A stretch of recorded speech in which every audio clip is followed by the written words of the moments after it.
going from good to great. So the 212 degree principle, at the end of the day, with 211 degree water, all you really have is hot tea. With 212 degrees, you can produce steam. With steam, you can drive a locomotive, you can power a power plant, you can power a city. So it's that 1 degree. And what's that 1 degree of every link of the supply chain that we could do a little bit better? It's that focus on that 1 degree that gets you from where you are to where you're trying to get to. But the biggest distinguishing characteristic between a level 5 and a level 4 leader is succession. So the level 5 leaders truly understand the importance of giving back to the next generation and helping build the future leaders. That's really critical. So when you get to the stage where you might have an exit strategy, even for me, I'm 55 now, and I need to make sure that my team is ready to succeed and grow and prosper in the future after myself. Hi everyone, and welcome to Design Development, your hub to learn direct from top performers in real estate development, design, and construction. I'm your host, Renz Hayes, founding partner of H&O Lifelong Learner, and I am personally obsessed with high-powered organizations and the leaders that guide them. If this is your first time listening, thanks so much for joining us. And if you're a returning listener, can't thank you enough. Let's go. My pleasure to introduce today's guest, Stephen Kelly. He's the founder and CEO of Timberline Construction Company and Timberline Communications, Inc. I knew Stephen was a visionary leader and a great strategic thinker, but he impressed me in today's conversation. When he was launching Timberline, he was actually investing in the stock market. He had a finance background, and that's how he helped build the capital to launch the business. He was building a foundation for the long haul, and it helped him get through the 2008 recession. And then he completely, essentially rebuilt the entire construction company after the 2008 recession. So from 2013, 2014, he really took time to rethink, like, what does Timberline have to be to make the 10, 15, 20-year run that we want to achieve? And how do we reinvent ourselves right now? It's a masterclass in leadership. And without further ado, let's get to my conversation with Stephen Kelly. Stephen, as a partner of yours for a long time now, first as a steel fabricator and erector at Renz Welding and Fabricating, now at H&O, Timberline Construction's I feel like I've had a front row seat to your growth for 10, 15 years. So it's my pleasure to share your story today. And for the listeners that don't know you as well, do you mind giving a little insight into who you are, what Timberline Construction's all about, and even Timberline Communications, Inc.? Absolutely, Renz. Appreciate you having me again. And again, it's great to see you doing well. I've known you since you're a lot younger, and I've watched you grow in your career as a young entrepreneur and taking what has been passed down through you, through your family, and taking it to now the engineering side is awesome to watch. So congrats on your success and taking on the rigorous challenge of being an entrepreneur. So yeah, quickly on high level overview of Timberline and myself. Born and raised here in Dorchester, so been in Boston, family really for multiple generations. My family's been here since they got off the boat from Ireland, and now we have a deep base and a half for multiple generations. So very proud of our local heritage, and I started working for a company in Boston. Peyton Construction was a great company back in the 90s, early 2000s. That's really where I got my foundation in commercial construction. I had done light commercial and residential prior to that, in the Dorchester and, more that neighborhood type community. Then really cut my teeth in the professional world in the mid-90s. Went on my own in 2002 and started really Timberline Construction.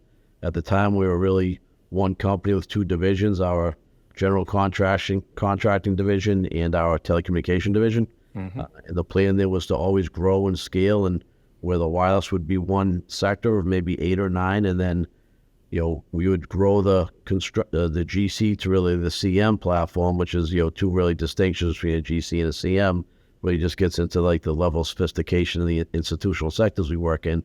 So that was always part of the plan, mm-hmm. And 02 to 07, the 5-year plan, I had to capitalize a company. I kind of grew up, again, humble means. We had, my father was a firefighter. We had, 6 kids, a lot of mouths to feed. So, really it was very grassroots, and when I got started, it was everything that I could save and put in the bank to capitalize the company. Mm-hmm. And I had a young family, had my young wife and 2 young daughters, and let's see, when I was on my own, my son 1 was born, so it was child 3, and then my 4th child, my youngest son now, was expected that May. So let's go back to 2002. So young family, three with fourth on the way, and you make the leap to go into your own business. Is that right? That is correct, my friend. That is correct. All right. So you mentioned capitalizing, and I know you've shared the number before. How much did you start? How much did you have to capitalize to start Timberline? I only had about 100 grand, saved up, at the time, and I had been earning a modest income as a project manager, but my degree, in finance and business, I was in the stock market, and I was, doing investing selectively, made a good amount of money in the .com era, but could also lost a lot playing in the tech world, so it was a delicate balance of how much you can afford to risk in that world. So there's a stigma about investing that you need a lot of money to start. So could you share?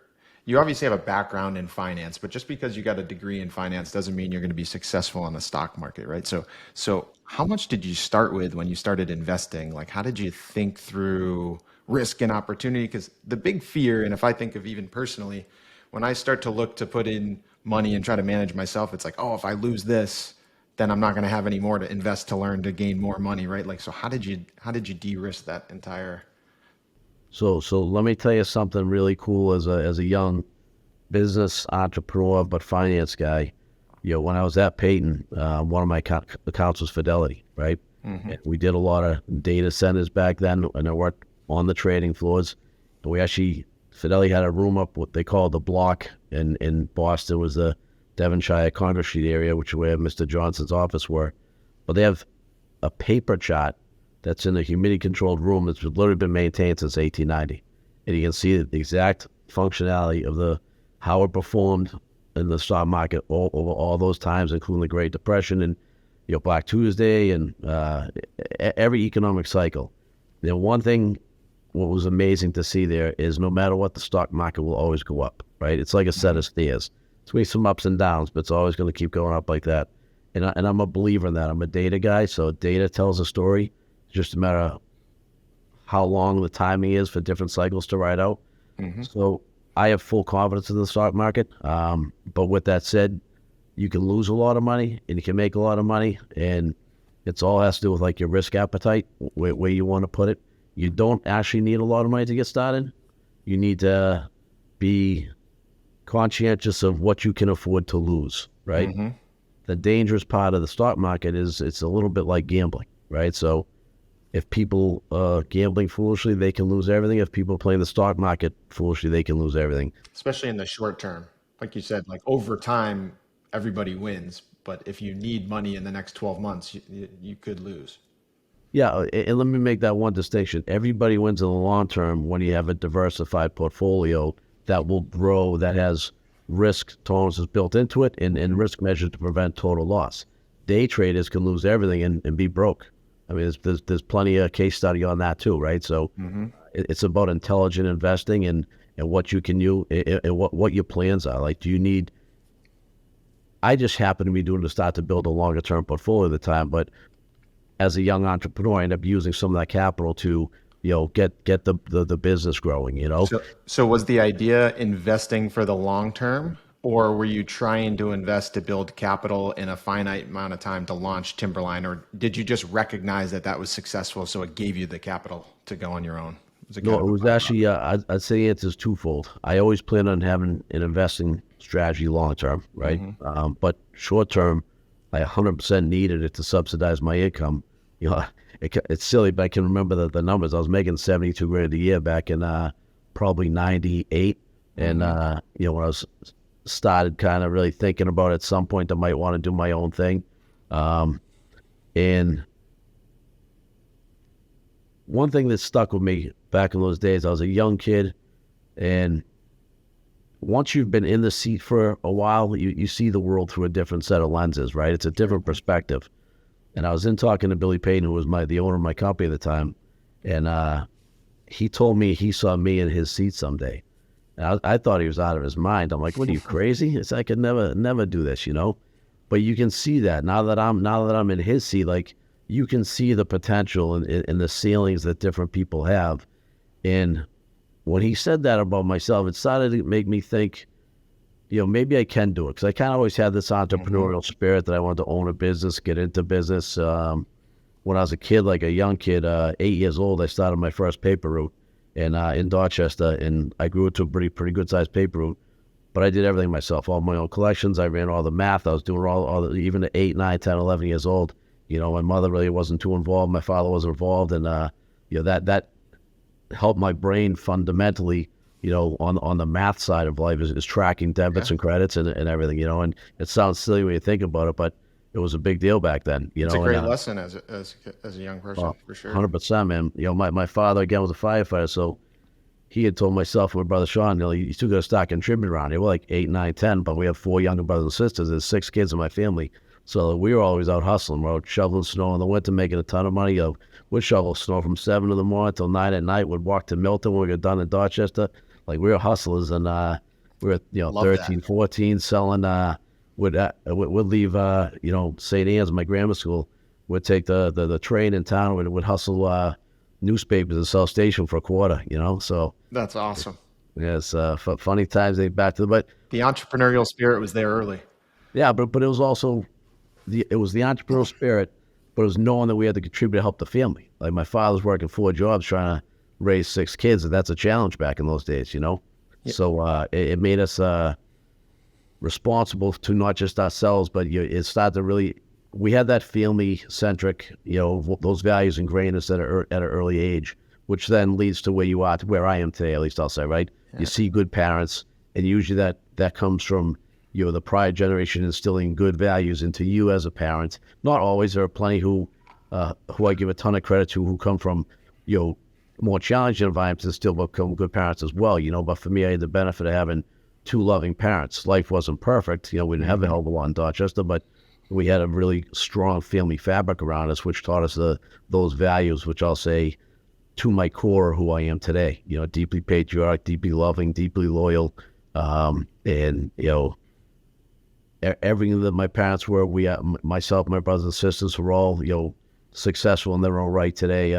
We owe a lot to our parents. Yeah. And two values I take from your story there: hardworking and accountable. And I think when you have those two, you're going to be in a good position. Those are really two good attributes over Hundred time. percent. And as we carry that journey forward, we'll come back to those 2 words you just talked about. 3 words, I guess we'll say: hardworking being 2, and Yeah. accountability being 1. But Another leadership lesson, I think you mentioned your boss, Billy Payton was his name. What a gift for him to express that thought to you, to say, I see you in my seat someday. Essentially saying, I believe in you and you have what it takes. I think the lesson I'd like to point out there for any other leader is be vocal about those ideas, be vocal about those thoughts. If you think somebody's doing well, compliment them, tell them what you think they're doing well, tell them you think they have a higher capacity. Because sometimes those little moments in time can be like the domino that leads to so much growth for somebody, because all they need is that word, that affirmation. 100%. I mean, if you study leadership, there's multiple studies out there. The one I'll say that I follow, there's 5 levels of leadership, and they study leadership back to Genghis Khan, military, political, business leaders, and they're a very successful level. Obviously, level 4 and 5 being the top, but they're very successful level 4 leaders. But the biggest distinguishing characteristic between a level 5 and a level 4 leader is succession planning, right? So the Hmm. level 5 leaders truly understand the importance of giving back to the next generation and helping build the future leaders. And that gets into a holistic viewpoint of how you approach the world and what you're doing in your larger ecosystem. But then when you drill it down to your very specific individual business, that's really critical. So when you get to the stage where you might have an exit strategy, even for me, I'm Hmm. 55 now. I've been thinking about it for 15 years now. Like, when am I going to start? When am I going to exit? And I need to make sure that my team is ready to succeed and grow and prosper in the future after myself. Hmm. It's a self-obsolescence skill you have to ingrain into your company, where at some point you need to become obsolete. And if you're a really good level 5 leader, you've built those leaders up to take over for you, and that's something that's really important to me. So it's empowering the younger generation and giving them a goal and an aspiration, but then teach them and mentoring and train them so that when they do take the reins, they can be successful without you. Well said, Steve. When I when I hear you talk about that, I just think about what it takes to raise enterprise value and the big move there from small business owner to operating more like a growing, scaling organization that actually has true enterprise value is you're removing key man risk, right? So often as a small business, the business requires more and more of us to operate unless we grow as a leader. It's one of the reasons we have this podcast. It's one of the reasons we advocate for lifelong learning so much is when you expose yourself to like, what does it mean to move from level 3 to level 4 to level 5 leadership, and what kind of impact can you have on the people around you? And at the end of the day, when you do that, you're actually raising enterprise value for everybody around you. It's not taking away from your worth. It's actually raising your worth because of what you're able to do across the organization. You also have to know that you are stronger collectively than you are by yourself. So any successful company has got a really strong team at the top. And if you want to build a strong leadership team, you have to check your ego. Ego is something that can really derail a company and derail the success. It's, in my world, you put yourself behind your team. The most important thing has to be the company, Timberline, whether it's TTC or TCI. The second most important thing is my team. My team has to be really solid and feeling good and being trained and where they need to be. Then myself last. And with that hierarchy, you're going to just drive everybody to be the best they can be. You're going to take people and make them better than they thought they could be through that inspiration, hope, and training, give them things that they maybe thought they couldn't achieve themselves. But then for the high performers who already had that as part of their DNA, you still have to prepare them for the future because they haven't seen what they haven't seen yet.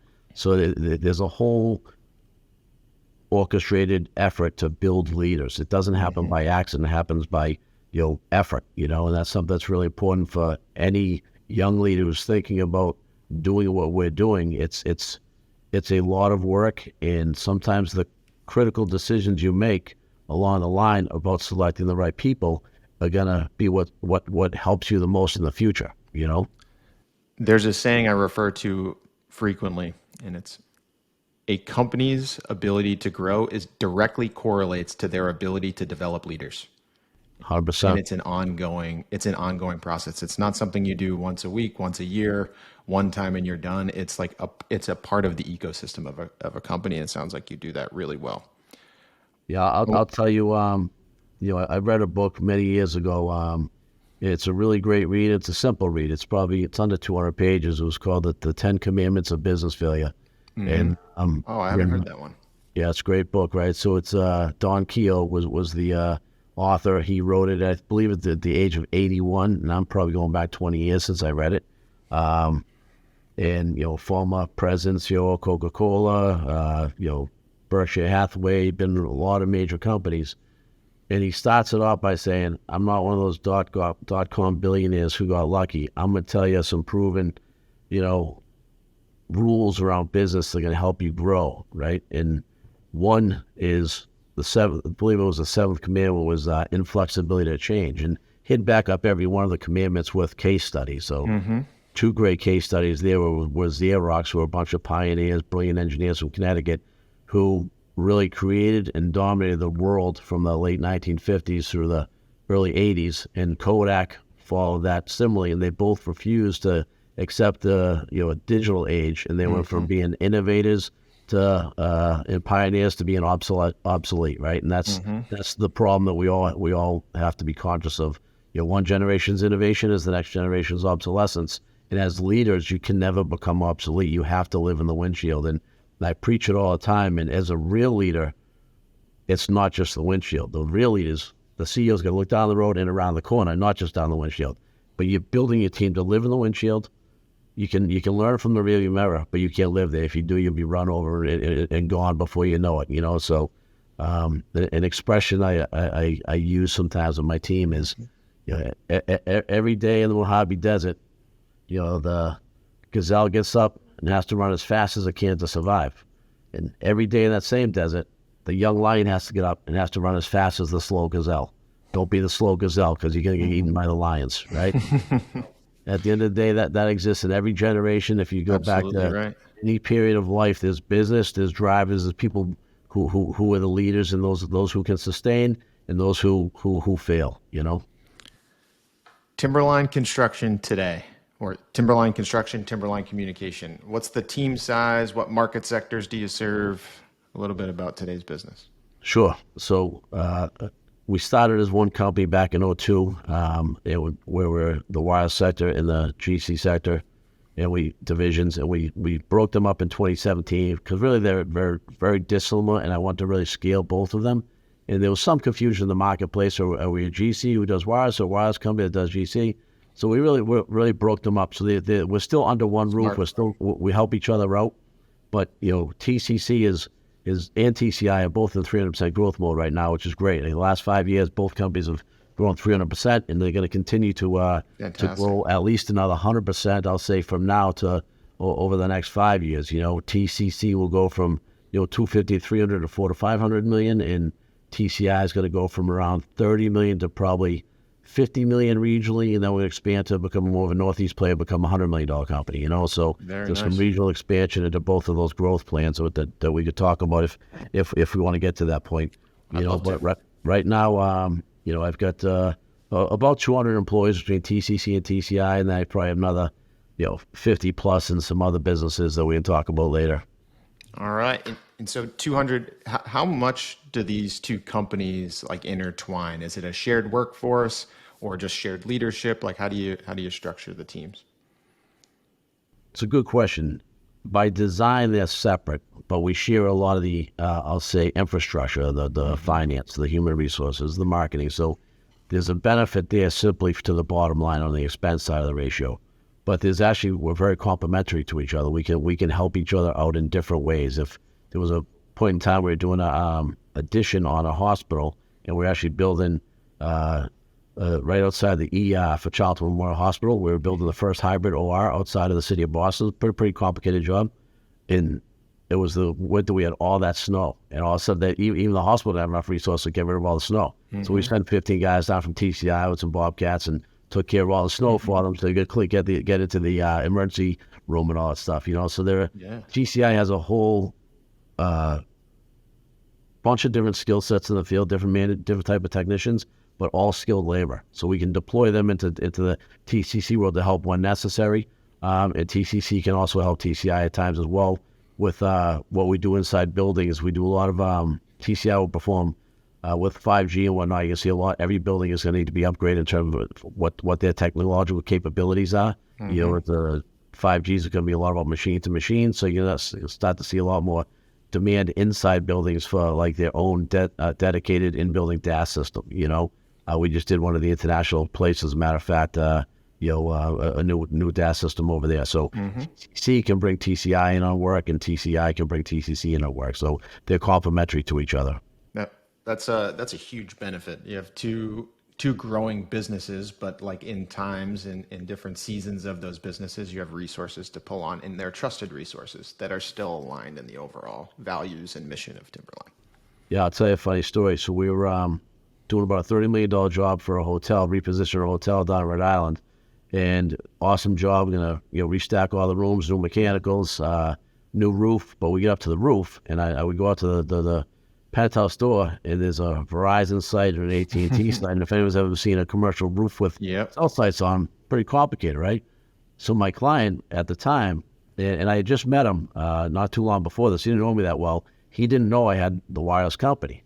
And he's like, these bastards from Verizon and T-Mobile won't respond to me. The lawyers have been wasting their time for 6 months. And I said, I can take care of this. He goes, what do you mean? I go, hold on. I literally walked out into the roof. I come back. I said, listen, T-Mobile will be here Wednesday. Verizon will be here Thursday. We're going to take care of us. We're going to do this later on. He goes, what are you talking about? Yeah, my lawyer's got to handle it. I said, no, I already took care of all that. I said, we're best in class in New England and wireless. I said, I have another company, and we do all the big stuff. I don't even know if you know how it runs, but we did the Big Dig when Big Dig was going on. Bechtel came to us. We built the whole system for the Big Dig. So your cell phone will tunnels work. Project. Timberline, yeah.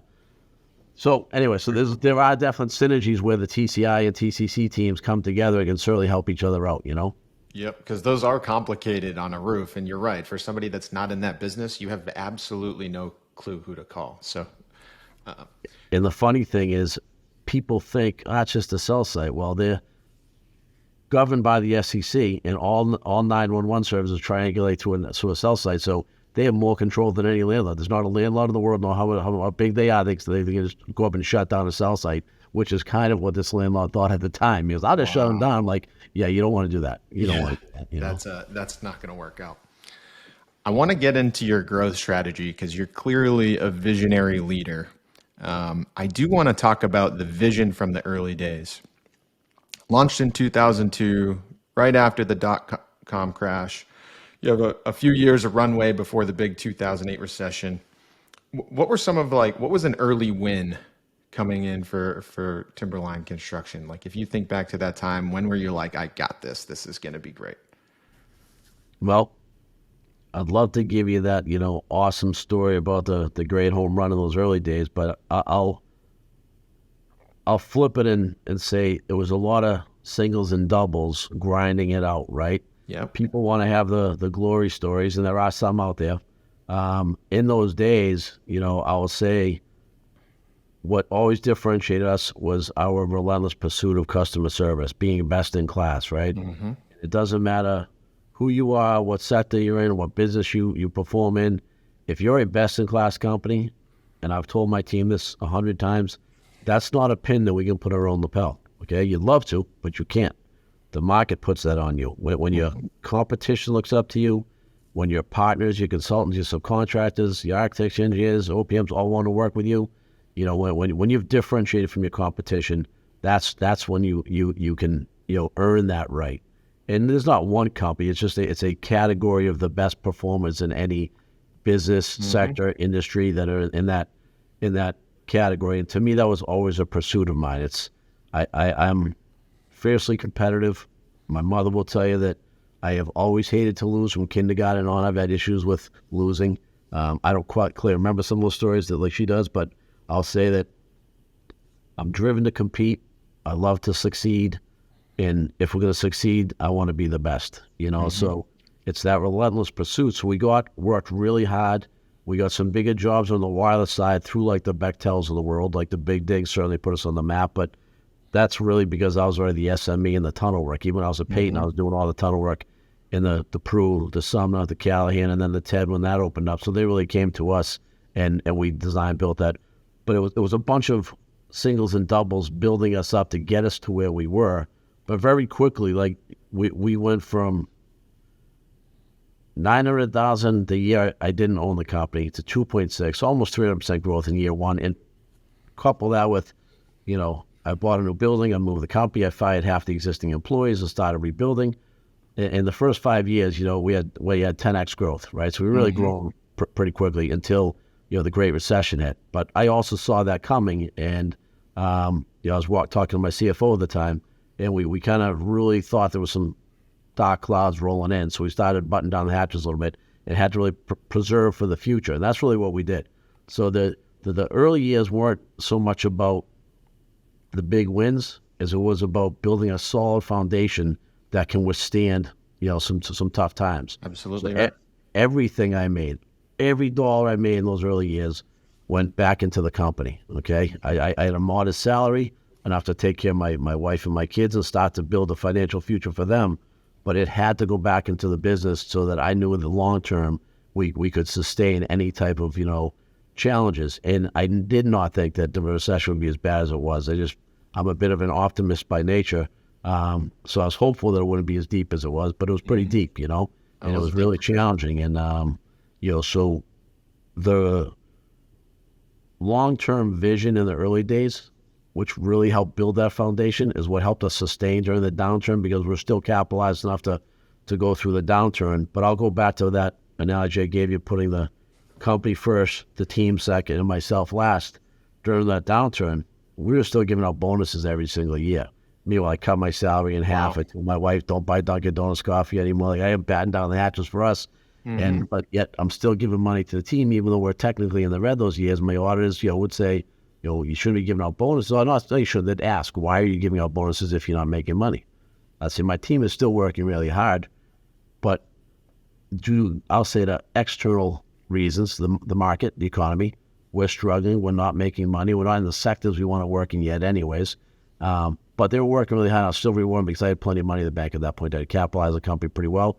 it gets back into what we're going to talk about now, because the markets have changed so much, is talent acquisition and, most important, talent retention, right? Mm-hmm. And that's always been ingrained in me. You take care of that team, and then they will always, I would say always, you build a culture where most people will stay, and it's not always about the dollars.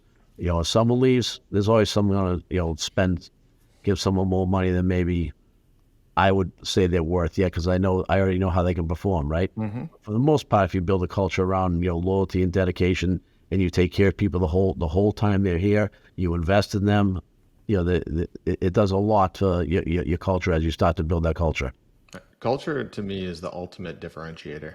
It is what, like, a company's ability to attract, retain, and develop talent completely. When you're playing the long-term game, you talk about, when you think long-term, you build a much better foundation than if you're just looking at life through a small window. The culture debt is the most expensive debt to pay back. So anytime you're like keeping your team in the dark, or like keeping things away from them so that you can better yourself or your company, it has the adverse effect. 100%. I would tell you, never before, I believe, in the history of the world, has there been such a premium on labor. There's if you look at the United States, nationally, take it down regionally, and then locally, there's been such a demand for labor. So the demand is by far surpassing the supply of labor, which is why we are where we are today. In the 70s, 80s, and even 90s, you could have strategy-led companies. Well, now strategy-led companies who don't recognize culture are becoming the dinosaurs, and they're losing all the key people, and they're going out of business. So the whole industry, and I'll say every industry that I know, has had to evolve into more of a culture-led organization, and that's not an easy pivot. Sometimes you have to make dramatic changes at the top, because some people don't understand that. And it's going to get worse before it gets better if you're making that big of a pivot. I'll give you a great example. Even Timberline, back in 2016, we were a very old young company. Okay, we had a lot of old white guys here. We weren't very diverse. Not on purpose, just by nature, that we were building companies. Brought a lot of good builders in to help us build our company, but we didn't have a lot of youth. And at the time, the mantra was, the millennials suck. So everyone gets a trophy generation, right? And I'm a believer in every generation, but I'm also go back to being a data guy. I've studied the history, and I had to tell my team, the World War I generation is called the greatest generation. Well, during the Depression, they thought the World War II generation was going to be the demise of our country, right? Again, that had a lot to do with not that generation, bigger global impacts of what caused the Great Depression. But then the World War II generation not being pretty damn good, because they went on to win a world war, right? Well, guess what? The World War II generation maligned the baby boomers because they thought they're a bunch of weed-smoking hippies, right? But what came out of it was the brilliance of Steve Jobs and a Bill Gates and a lot of innovation, right? Well, the baby boomers maligned my generation, Gen X, right? They thought, okay, the Gen X isn't going to do much. Well, we actually took and created what is now a global economy, which has largely taken the internet, which when invented with Bill Gates' contributions only affected 4% of the people in the world, which are mostly rich white males. And the Gen X took that into a wireless platform where now you have a kid sitting in a hut in India or Africa can get an MIT education on a $600 iPad, right? So it's an innovation at every generation.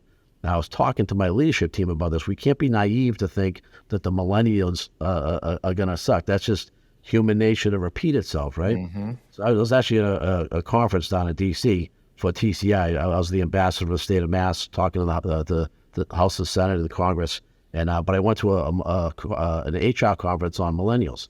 And basically I came back and said, look, here's some data metrics for you. And realize what it is right now today, okay? Today is May of 2023. So I'm talking 2016, I was telling my team this, that by 2020, 67% of the national labor force will be of the then millennial generation, which was 18 to 37 at the time. But more staggering, by 2024, 82% of the national labor force will be between the millennials and Gen Zs. So if we don't figure it out now, we will be out of business by 2024, right? So we had to reinvent the culture. So you bring all the back. What's important to the millennials? A commitment to sustainability, a commitment to themselves, having a culture-driven company, a mentorship program, a lot of things that kind of go into that, really reinventing the culture to attract, the top talent to your team. And for me, that was really difficult because we're in the suburbs, so we're competing with downtown Boston, which is a very amenity-rich area, for talent. So that's even more challenging. But it starts with the mindset of the leadership team to reshape Timberline. And some people had to get thrown off the bus, right? You either evolve and grow and adapt, which gets into the windshield, or you stay in the rearview mirror, and guess what? You're going to be a dinosaur. And for me, you're off the bus. If you're going to be a dinosaur, you're gone, right? So we had to evolve and pivot and really create a culture-driven organization that could attract and then retain the employees. Because then if you go to the data metric side of it, the national average to replace an employee at that point in time in 2016 was $32,000. I would tell you in Boston, in our industry, it's 3X, 4X. If you pay ahead until you train someone for X amount of time and then they leave, that's all lost money. So let's say it's $100,000. I know I'm throwing a lot at you right now, but it's some data points for you, Let's right? keep going. So the average length of stay, of the baby boomer generation, again, the generation before me, average length of stay, how long an employee lasts at a job. Any idea? I don't know the number. No, I'd be guessing. Good news, I'm gonna give you all these data points. Yeah. Okay. 19.2 years. Fascinating, right? That's across all industry, right? My Gen X, 9.6, right? Exactly 50%. But still, 9.6 years comparatively is pretty good. 10 years. Average length of stay of a millennial back in 2016 was 18 months. Wow. If you're paying $100,000 to replace an employee every 18 months, you're out of business. And I showed my leadership team all of this, So at the end of the day, data tells a story. So when you follow the data and build a business plan around the data, it takes all the bullshit out of it. It takes all the press, the media, all the distractions from the real world, and let data influence your decision making. And we completely reinvented Timberline to then be able to attract millennials and then most importantly, retain our millennials. And that's what we're doing a great job of. And now we built this leadership team, which gets back to what we talked about earlier about level 5 leadership. Now I'm building that mid-management. We literally went from having 0 kids from the ages of 20 and 35 to having a really solid team. And now we also have a good number of young leaders who are in that probably 35 to 45 age bracket who will be the future leaders of Timberline. And we're building up that whole leadership team now. And that gets back to, again, that long-term vision of succession planning and level 5 leadership and building into the individual. We do a lot for training on the individual. Anything one of our teammates needs, we'll write the check to give them the training for that. We'd rather invest in them, make them better, than have to bring someone in from outside the company. And unless someone really is a value add, we still love to bring people from outside the company. But my point is, we'd rather invest in the individuals here to keep them here and watch them succeed and grow. Hey everyone, quick break from the episode. If you're enjoying today's episode, please send this to a friend, like, share, comment, subscribe. It's the only way we're going to help more people. Let's get back to the show. Stephen, I admire your leadership, and I hope the listeners rewind and listen to what you just said 3, 4, 5 times, because it paints the picture on how you use history repeats itself, how you use data, how you take the past to inform your strategic planning of the future. It's so easy, and you'll often hear good people are hard to find. We can't find people. We can't do this. My people aren't executing. And that's a victim mentality and doesn't show, how did you get to where you are today, and what could we have done differently to put ourselves in a better position? And you really took that, you took data, you took history, and you completely transformed your company to put yourself in a position where you're growing 300% over the last few years. Tremendous leadership. Yeah, listen, it's not easy what we do, right, Renz? It's not. In the Northeast in Boston, particularly where we are, highest average education per capita in our country is Boston. So we have a lot of stiff competition. So you actually have to be good. If you want to be good in Boston, you have to be really good at what you do. It doesn't matter what you're doing. We're talking about us as a CM, the wireless side, structural engineer. There's a lot of stiff competition always, right? So to be good at anything, it takes a lot of hard work. It's not a Hollywood movie. It's 7 days a week. It's long hours. There's sacrifices. If I could rewind anything, I'd go back to when my kids were in kindergarten or first grade, second grade, put them on the bus again, I'd love to do that again, but I didn't do a lot of that when I was a kid because I was a young owner of a company, and it was, 4 hours of sleep a night. You're working, 20-hour days. It's like, there's a lot. It's not for the meek. We talked about that earlier, but you have to be strong. You have to be vigilant. And honestly, you have to be ready to be a man on an island. You have to, or a woman. If you're the leader of an organization, you're going to make some unpopular decisions at times.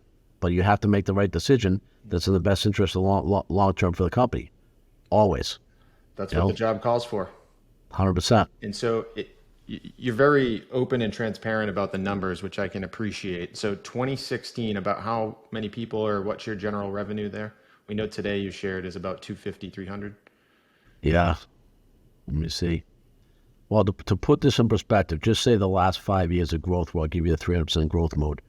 We did $82 million of revenue in TCC back in 2018. So now we'll do 250 to 300 this year, right? Yep. And TCI was more in the $10 million revenue, and we just did $30 million last year. Yep. So that's expansion of revenue lines. It's geographic expansion. It's sector diversity. There's a whole lot of things that contribute to that. It's not any one brush. Absolutely not. Yeah, there's no one decision that allows you to go from A to B, but I would like to point out the importance of recognizing the culture and the people and the positioning of the company to be able to grow healthily through that next phase, right? The decisions you made in 2016 put you and the team in a position to grow, to accomplish this growth that you set out. Going forward, you mentioned your goal over the next few years is to double, to go from 250 to become a $400 or $500 million business, right? So when I'm hearing your team and you've rebuilt this company, let's say in the 20 to 35, 20 to 40 year olds, from an employee retention perspective, giving them opportunity, you're pouring into them so that they can learn and grow as leaders. They're learning more about the business and the strategy. They also see opportunity. They're not working at a company that's like slamming their head against the ceiling and not trying to change and making excuses and blaming the economy. They're in an organization that's looking ahead saying, like, we're going to double, which to the individual saying, there's plenty of opportunity for me here. Like, why would they leave to go somewhere else with less opportunity? They're not going to. Yeah, it gets into the DNA of who you want to be on your team. And right, there's the right employee for me may not be the right employee for other people, right? We're all trying to attract different people who 100%. Can survive. Some people can't survive in a dynamic growth environment, as an example, right? Some people can be very good at what they do, but they need to be on more of a stable, non-growth environment. They can't deal with the chaos of constant growth. We're reinventing ourselves, every year or two, with new plateaus. But we have good people in place. It starts with having the right people in place to do what we're doing. So we brought people on with a lot of experience in our team, so we can do much bigger projects. And sometimes that top line growth is, I'll say, easier now than it was in the early days, because we're getting much bigger average project sizes. While we have the team, and we had the team 5 years ago for that, we didn't really have it on the portfolio. And that sometimes is something that people look at our industry as a benchmark. I'll tell you it's wrong. It's not about whether you have it on your portfolio. It's, do you have the team that's capable to do that job or not?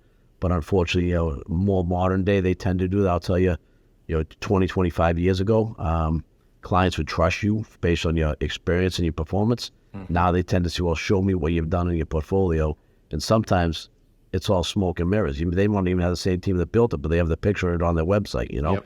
So it's having the proper team in place. So we happen invested in the team heavily to build that team. We try to attract what I will call is A players. We want people who are driven to be successful, who love to compete, who like to win. And that's really important. You got to figure that out in those interviews. You got to figure what drives people. If someone, and I've said this before publicly, and people say I shouldn't, but I'll say it again. If you're driven to just be average, don't apply at Timberline. I don't need you here. It's not be disrespectful to you. There's a better places for you. I'll hold you accountable because I have high expectations of people. I want people to be driven to be best in class. If you're looking at something that says is average and you think that's okay, I'm going to tell you it's not. And eventually it's going to trickle down to our clients, our architects, our engineers, and they're going to point it out. Well, by then it's too late, right? So we need people who are self-driven to be best in class, demand excellence out of each other, demand excellence out of the team, demand excellence out of all of our subcontractors, our consultants, and that's to me what I look for in people. Right? I want people who are driven to be better. Right? We have the opportunity to grow, and people have the opportunity to grow here, but I want people who love to compete and love to win. Mm-hmm. You mentioned plateaus. In busting plateaus, and in a growth company, sometimes you need to reinvent yourself every other year, every year. The times change. I always look for the time that companies build out their leadership team. When they grow from that smaller business to that growth-oriented scaling business, there becomes a time when they really need to build out their leadership team. Could you share when did you recognize that need, and when did you break that plateau? Yeah, it's I'm gonna give you a more complex answer to a simple question. Let's right? do it. Because it's not always easy, right? So I'm not going to pretend to have known at every year, the last 21 years, what I know today, right? I personally believe in self-evolution. It's not an annual thing. It's every day. It's every week. It's every month. You're constantly evolving and learning, right? It's the thing I look for most in leaders. Yeah. And again, that's something I preach around here is evolution, okay? We have to be reinventing ourselves every year, getting better, faster, stronger every year. But it wasn't perfect. There's a lot of bumpy rides. And I'll say, go back to what I mentioned earlier, from 08 to 13, I was very good as an owner and very loyal as an owner to my team, giving them bonuses, even though I was cutting my salary in half. I was sacrificing, I'll say, some financial stuff for the Kelly family and for the try to keep the money in the company. And what I made the mistake of is I was using the economy as an excuse for the company's underperformance. And I finally realized in 2013 that, and it was a daunting moment. It was 4 a.m. I was looking in my mirror in my vanity at home to try to picture that picture. Dark in the morning, getting up, went to bed at 12, got up at 4. I'm looking in the mirror and saying to myself, I'm working my ass off, really trying to make this work. I've been trying to drill into my team this customer service mindset, how to be best in class, how to go above and beyond and separate from your competition. And we were building ground-up hotels. We were doing all kinds of cool stuff. We had good builders, but they were all of the, I'll say, the lump sum mentality. No matter how much I tried to get them to embrace that, they just weren't evolving the way I needed to evolve and grow, which gets into repeat client work. How do you retain clients? How do you then build that relationship so you can really differentiate from your competition? And you can't do that if you can't build those relationships, really. Yeah. So I had this daunting moment where I said to myself, go back to the man on the island analogy. I was literally looking in the mirror. I said, I have to fire everybody from my COO down in my field ops, because the supers, the PMs, they're all old school bidders. They just couldn't get the GC mentality is that. And there's no disrespect to GCs, but that was the GC mentality is the hard bid environment. The CM environment is much more sophisticated. And that's really what I came out of at Pate. I realized I was trying to turn these guys who didn't come from that. It wasn't their DNA. They were just good, hard bid bidders, right? I said to myself, I have to blow this whole team up. And this is in May of 2013. And I said, it's probably going to take me 5 years. And I'm going to start it in 2014. I had to put a whole plan in place. And by 2019, I'll either be in business or out of business. It was that much of a risk. Seriously, right? Wow. It was daunting. I said, we're gonna pivot away from all this retail, hospitality, these sectors we're in. And by the way, we weren't in them by design. We're in them because that's all we could be in during the downturn. We couldn't penetrate life sciences and healthcare and higher ed and commercial office, all the institutional clients that we're in now, because we just didn't have the portfolio in the downturn. We had the big boys who were going after the scraps, Yep. So that moment in time, I still remember very vividly. I came in here, my office was configured different. My whiteboard was right behind me at the time. I built an org chart. Who does Stephen Kelly want Timberline to look like in the future? I built that org chart. And in that division, not my wires team, but in the GC division at the time, there's only 2 employees I wanted to retain. One was a young super who was really, really awesome, and one of my project accountants who was loyal, dedicated, and really good. And I started that plan. And, fortunately, from 14 to 19, I reinvented the whole leadership team. We rebuilt the company. And as much as we can talk about our success of 21 years, we really built the $250 million company in the GC for TCC from 2014 till now. Wow. And we might be 300 million this year. Who knows? We'll see. That's a really bold play. That's a bold move. It's hard for people to do, but when you're a long-term thinker and a visionary thinker, it was George Washington crossing the Potomac. Okay, like legit, that rough weather, a man feeling by himself with a lot of people trying to take him down, and it was tough because you also have the risk of a father with 4 kids and a wife they put all their faith in you, and they don't know what's going on behind the scenes. Like you go home, and I read a book, another book, so it's your problem tree, right? And I made the mistake of this during the downs. I would sometimes bring my problems at home. You got to realize, as a leader, my wife and my kids at least look up to me, and they don't need to know my problems. So I'd hang all my problems on this pear tree I had hung. I had the pear tree outside. That was my problem tree. Get out of the car and driveway. All the problems go on the pear tree. I go to see 11 kids, and everything's great at home. They don't know the rain's falling at Timberline. That's not easy to do. So we reinvented the company, and really, TCC is doing great, and I'm very proud of the team we have, very proud of everything we accomplished. We got multiple awards. It's kind of a good problem to have, but the trophy case is getting full, and we have to buy a new trophy case, That's awesome. You should be proud. Yeah, and then the TCI, really started to reinvent TCI, which is why we're seeing the exponential growth now. So really the focus was, reinvented TCC during those years. I split the two companies in 2017 as part of this, and now really since 2018 till now, we've been reinvented TCI, which is now we're experiencing 300% growth, Fantastic. You mentioned being a patriot. You mentioned the importance of giving back. And I see the American flag and the eagle behind you. Can you talk a little bit about that? Yes, sir. Yes, sir. Check this thing out, friends. Since we're live, let's see it. I'll show this to you guys. How sick this is. This came from the guys at Masterclass Heroes. By the way, this weighs about 50 pounds. I don't know how it's made of lead or something, but it's pretty sick. It's handmade by one of the veterans, veteran artists. So, yeah, I helped found an organization, Mass Fallen Heroes, which our memorial is in the seaport right outside Gather. Hopefully you guys have all seen it, where we rededicated every Memorial Day. So next Friday, we'll have a whole rededication there. Everybody's welcome to come. We do the 21-gun salute with the cannons into the harbor. Anyone who's been in the seaport, they know all about it because we actually shut all the construction down when we're redoing it. And really, since we built it, when all the high-rises go, we'd shut it all down. All the Union guys would hang the American flags. We have a couple Blackhawks come in, and the dignitaries, usually it's the generals, senators, a couple people come and speak. So next Friday happens to be the rededication. But check out Mass Fallen Heroes. My brother Greg is my youngest brother. He's a Sergeant Major Green Beret. My brother Eddie's Air Force. So a couple veterans, and we realized after 9/11 that a lot of the vets were being killed, especially Special Forces, and our government probably wouldn't recognize them for 30 or 40 years.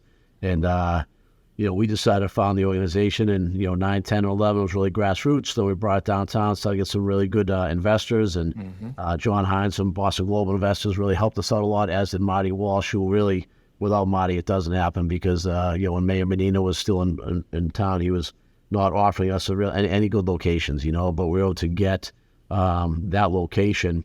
And for people who know that area, the green space that's right across from it, we advocated and got that in perpetuity now granted as green space. We said that's where America was born. That's where the Tea Party happened. This is where the veterans are going to be honored. And Marty and his forward thinking really helped us get that whole green space granted in perpetuity. Amazing. And it's worth gold right now. That's worth. That would be a high rise already if it wasn't for us. But it's really something special. If you check out Mass Fallen Heroes, what I'm really proud of is we built an organization that didn't exist in this country. That is the first privately funded official memorial recognized by the DoD, Department of Defense, as a state memorial. Wow. And we also built a whole network that supports the Gold Star families. So every veteran who was killed, the Gold Star families, there's not a strong network around the country for them. So we built a great one in Mass, and now they're taking this model and they're taking it to other states and trying to get it going around the rest of the country. So very, very proud of what myself, my family, and our inner circle friends have been able to do to get that going. We do a lot for the veterans. A lot of kids who have the PTSD, highest suicide rate of all veterans returning from war. We do a lot around that. a lot to help really any veterans or Gold Star families with whatever their needs may be, you know?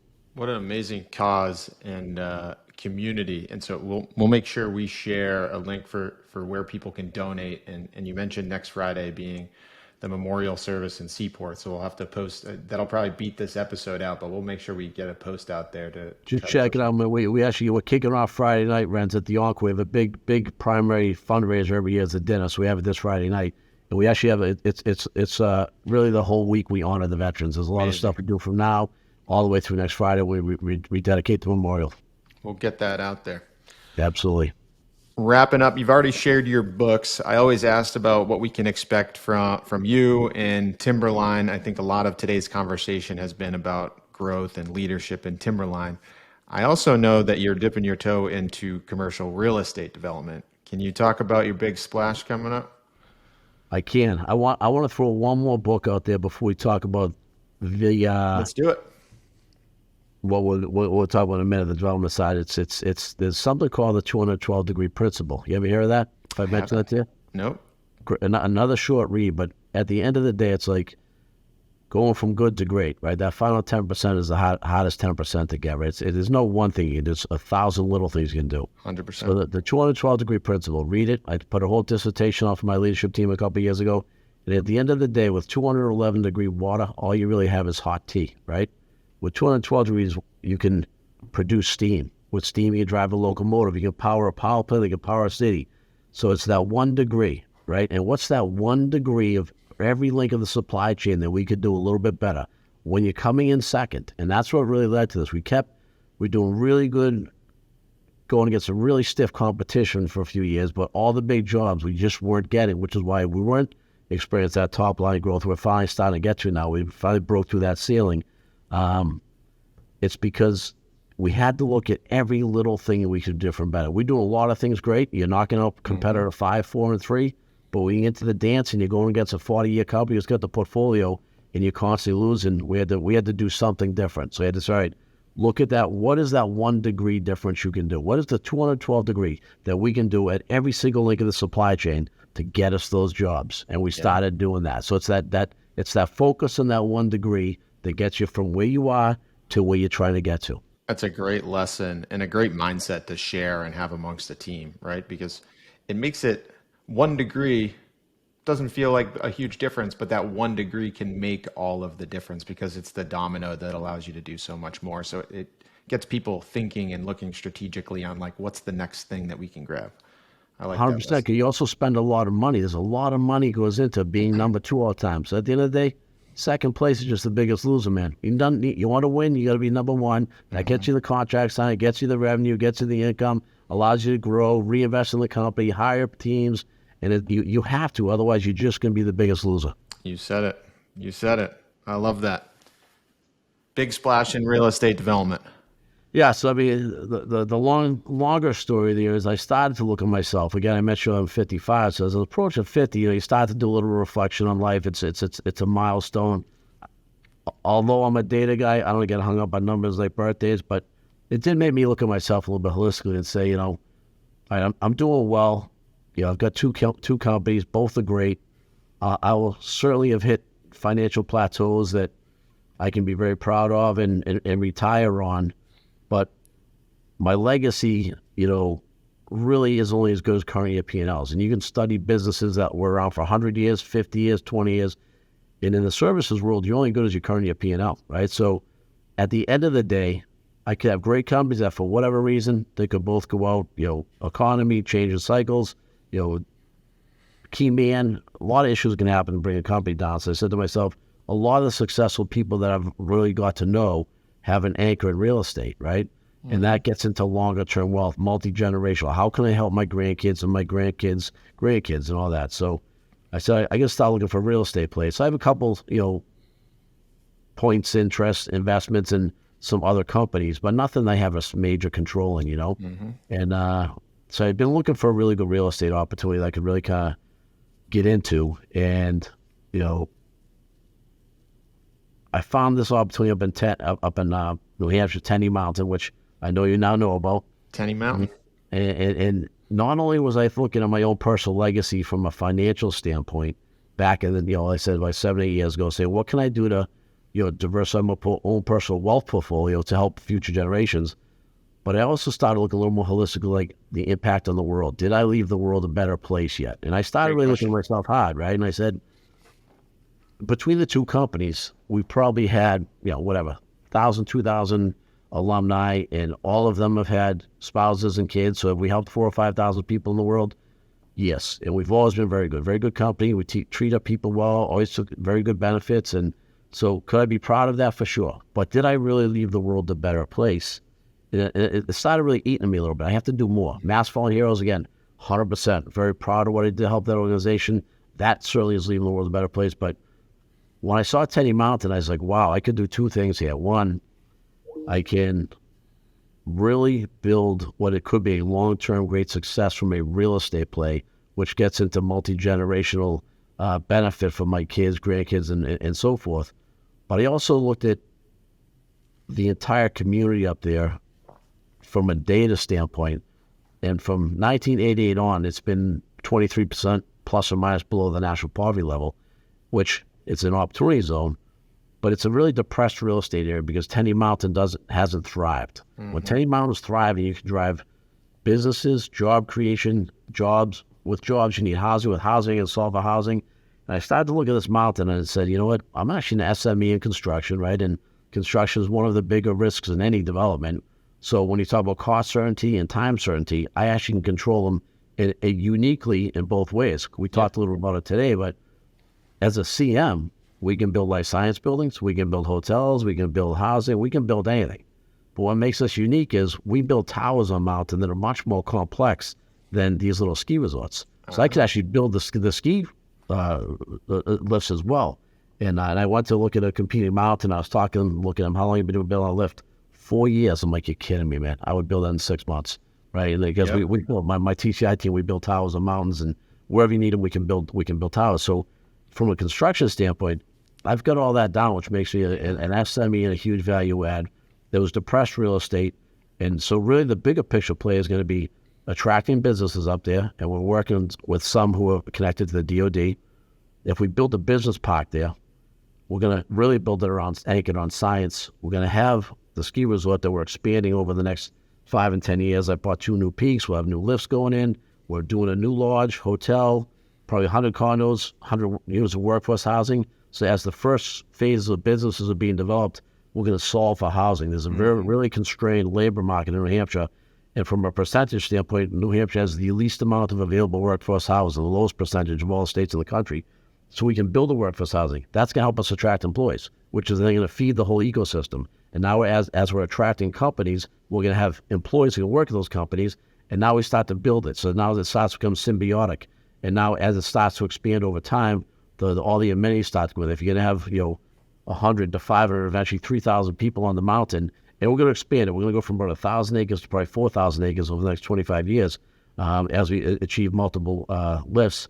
And we're also partnering with PSU to revamp the whole science curriculum, and then they'll become a feeder system into... That's Plymouth State University? Yeah, I'm sorry, Plymouth State. And I know I'm going a little fast for you, but... No, this is all good information. We're packing it in.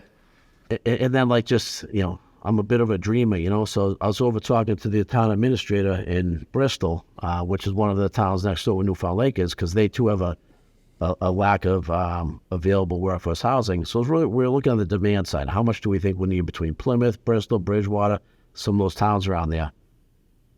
We're talking to him. I know I happen to know there's a hydro dam over there that we might try to buy. And if we do, we'll be working at Senator Hassan. If we get that, the energy from the hydro dam, and there's a wind farm at the top. I want to get 2 megawatts of wind.